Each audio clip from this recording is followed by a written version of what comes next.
Welcome to a surprisingly warm Wakefield Park Raceway and to a very hot hatch, the Hyundai i30N. Now this is the new model, which means more power, less weight, and critically, the addition of a dual clutch 8-speed automatic for the very first time.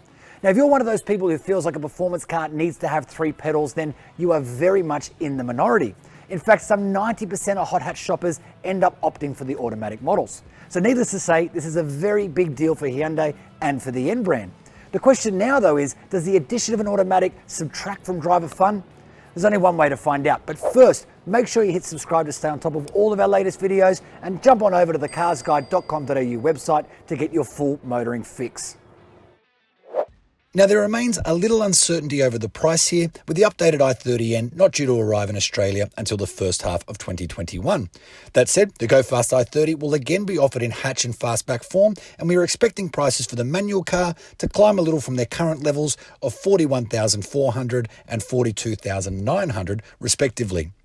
Cars equipped with the new dual clutch automatic will obviously carry a more sizable, but yet to be confirmed, price jump too. So what are you buying? We're going to skip over the performance kit here because we'll come back to it in a second and instead take a look at the broader feature list. Outside, you'll find new LED headlights, V-shaped DRLs and 19-inch alloys wrapped in Pirelli rubber, as well as a dual exhaust that's every bit as loud, if not louder, than the i30N we already know and love. Inside, you'll find a leather-wrapped steering wheel and shifter, keyless entry with push-button start, dual-zone climate control and a 4.2-inch digital driver screen. But the big news in the cabin is the addition of a 10.25-inch touchscreen with Apple CarPlay and Android Auto, replacing the old 8-inch screen.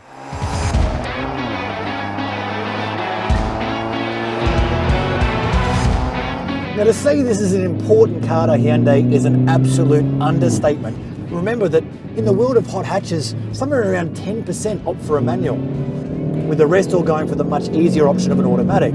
So without having one in the i30, it was potentially costing the brand a lot of sales. In fact, unofficially, they reckon sales could potentially double with the arrival of this new dual clutch gearbox.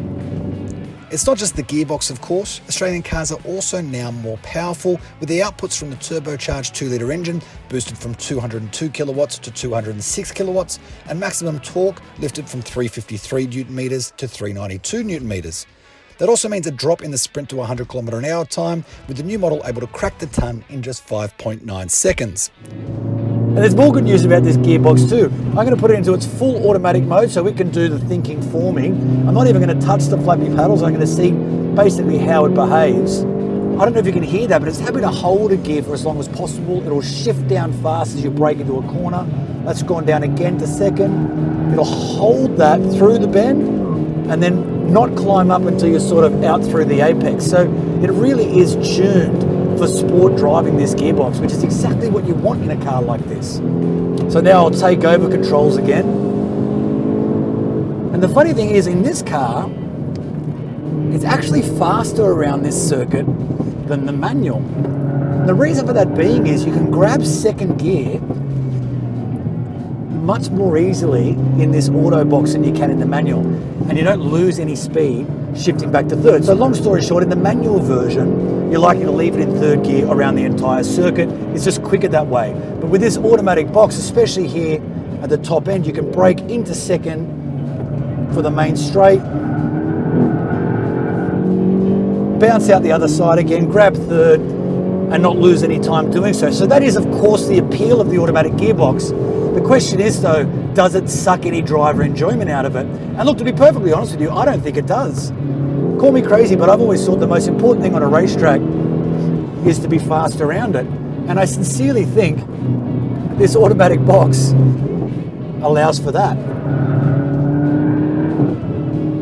The steering, especially in its N mode, is meaty and direct, but the biggest perk of N ownership is that it makes you feel a better driver than you probably are.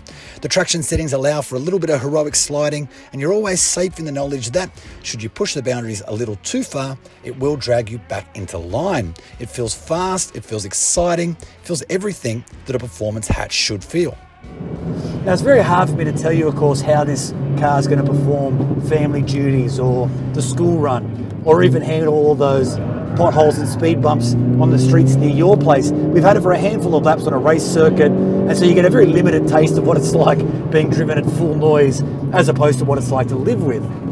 But I can tell you that from first impressions, like the rest of the N range, this has been tuned for fun above all else. So if you live anywhere near a twisting road, I reckon you'll get a ton of fun out of this in your everyday life.